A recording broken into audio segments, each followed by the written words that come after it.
షార్లో తీవ్రవాదులు ఉన్నారన్న phone call తో పోలీసులు సిఐఎస్ఎఫ్ బలగాలు అప్రమత్తమయ్యాయి. నెల్లూరు జిల్లా శ్రీహరికోటలో ముమ్మరంగా తనిఖీలు నిర్వహిస్తున్నారు. చెన్నై కమాండ్ కంట్రోల్ సెంటర్ కు బెదిరింపు కాల్ వెళ్లింది.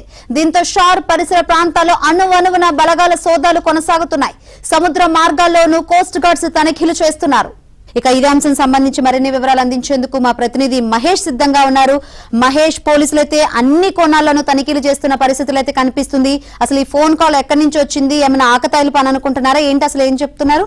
శంకరి, యాక్చువల్ గా అర్ధరాత్రి సమయంలో చెన్నై పోలీస్ కంట్రోల్ రూమ్ కి గుర్తు తెలియని వ్యక్తులు ఫోన్ చేశారు.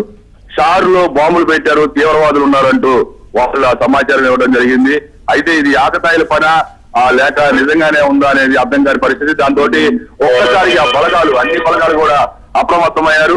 పోలీస్ శాఖ ఆధ్వర్యంలో నాయుడుపేట డిఎస్పీ చెంచుబాబు ఆధ్వర్యంలో సులువుపేటలో ఉన్నటువంటి షార్ వాళ్ళ ఉద్యోగులు, సైంటిస్టులు ఉండే ప్రాంతాలన్నీ కూడా తనిఖీలు నిర్వహించారు. ఇక షార్ అనేది ప్రధానంగా చూస్తే చుట్టూ వాటర్ ఉండి ఒకే ఒక్క మార్గం ఉండే, రోడ్డు మార్గం ఉండే ప్రాంతం అది ఒక దీవి ప్రాంతం. ఇక్కడ షార్ లో దాదాపు ఒక 2000 మంది సిఐఎస్ఎఫ్ జవాన్లు ఉంటారు. వాళ్ళంతా కూడా ఈ అడవులు, దట్టమైన అడవులు కూడా ఉంటాయి. అక్కడ అడవుల్లో కూంబింగ్ చేస్తున్నారు, మొత్తం జల్లిడి పడుతున్నారు. ఒకవేళ ఇన్ కేసు తీవ్రవాదులు కానీ ఎంటర్ అయితే, పేలుళ్లు సృష్టిస్తే చాలా ప్రమాదం, దేశానికి చాలా వెనకబడే అవకాశం ఉంది. అంతరిక్ష ప్రయోగాలు ఈ రోజు మనం చాలా వేగంగా దూసుకుపోతున్నాం ప్రపంచ స్థాయిలో. అలాంటి క్రమంలో ఏదైనా జరిగితే ఇబ్బందిని పెద్ద ఎత్తున సిఐఎస్ఎఫ్ జవాన్లందరూ కూడా ఆ అడవులన్నీ జల్లిడి పడుతున్నారు. మరోవైపు ఏదైతే బిల్డింగ్లు ఉంటాయో, కంట్రోల్ రూమ్స్ అన్ని కూడా చెక్ చేస్తున్నారు. లోపల కూడా కొన్ని కాలనీలు ఉన్నాయి, ఆ కాలనీలు కూడా తనిఖీ చేస్తున్నారు.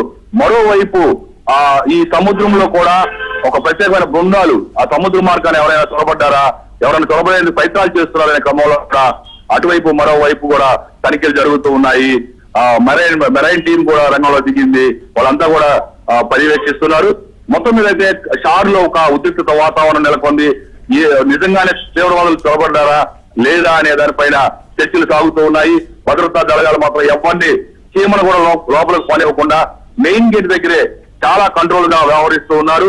ఈ రోజు మధ్యాహ్నానికి కానీ ఈ తనిఖీలన్నీ పూర్తి కావు. నిజమా కాదా, ఇది ఆకతాయిల పని అనేది అర్థం కానటువంటి పరిస్థితి. అర్ధరాత్రి నుంచి కూడా ఈ తనిఖీలు ముమ్మరంగా సాగుతూ ఉన్నాయి.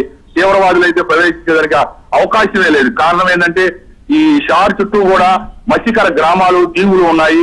ఆ మత్స్యకార గ్రామాలు, ఆ ప్రజలు చేపల వేట సాగిస్తూ ఉంటారు.